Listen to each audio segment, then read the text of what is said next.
Bonjour à tous, nous voici pour la correction de l'activité panique au zoo. C'est la panique au zoo. Hier soir, suite à une énorme tempête, les animaux du zoo se sont échappés. Aide vite les soigneurs à les replacer dans le bon enclos. Pour cela, tu devras calculer l'aire de chacun des enclos et comparer avec les besoins d'espace de chaque animal. Écris tes calculs et tes conclusions sur une feuille de classeur. Calculons les aires des enclos un par un. Commençons par l'enclos A. Je te laisse mettre la pause si tu veux. L'enclos A est de forme carrée. Son aire, c'est côté multiplié par côté. Donc ici, 8 multiplié par 8, 64 mètres carrés. Ça correspond à l'enclos du fourmilier. Maintenant, l'enclos B. Je te laisse mettre la pause. L'enclos B est constitué d'un carré. Un carré de côté 9 mètres. Je calcule côté multiplié par côté, 9 multiplié par 9, 81 mètres carrés. Il est aussi composé d'un rectangle. Le rectangle, je multiplie sa longueur par sa largeur, 16 mètres multiplié par 4 mètres, 64 mètres carrés. J'additionne les deux aires, j'obtiens 81 plus 64 mètres carrés, soit 145 mètres carrés, ce qui correspond à l'enclos du lion.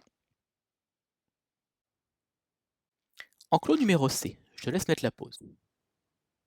L'enclos numéro C est constitué d'un rectangle de 6 mètres par 4. Je multiplie la longueur et la largeur, j'obtiens 24 mètres carrés. Et d'un triangle rectangle, je multiplie les deux côtés de l'angle droit, la base par la hauteur, 8 fois 6, je n'oublie pas de diviser par 2, j'obtiens 24 mètres carrés. J'additionne les deux mesures, 24 plus 24, 48 mètres carrés, ce qui correspond à l'enclos de l'opossum.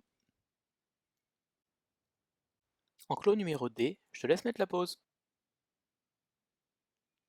Alors, il est constitué d'un rectangle, ici de 4 par 10, je multiplie longueur par largeur, 4 fois 10, 40 mètres carrés, et d'un demi-disque.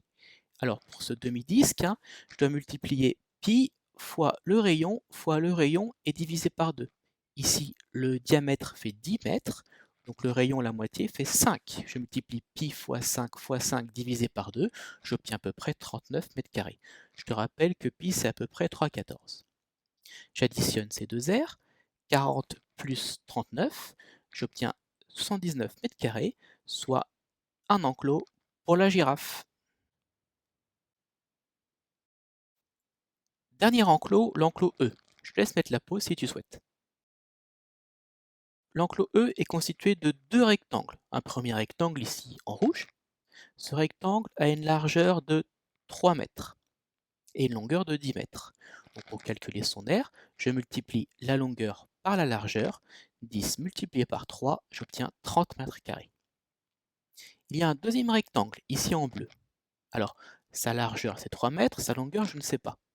Si je regarde la grande longueur à droite, c'est 10 mètres. Comme à gauche, j'ai déjà 3 mètres en jaune, vous les voyez, 10 moins 3, j'obtiens 7 mètres ici pour la longueur du rectangle bleu.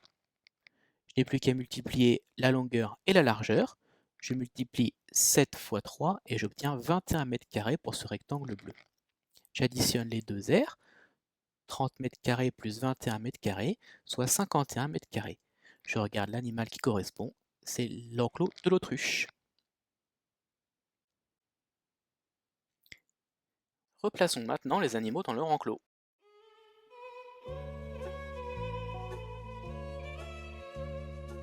Cette activité est maintenant terminée, je te dis à une prochaine fois.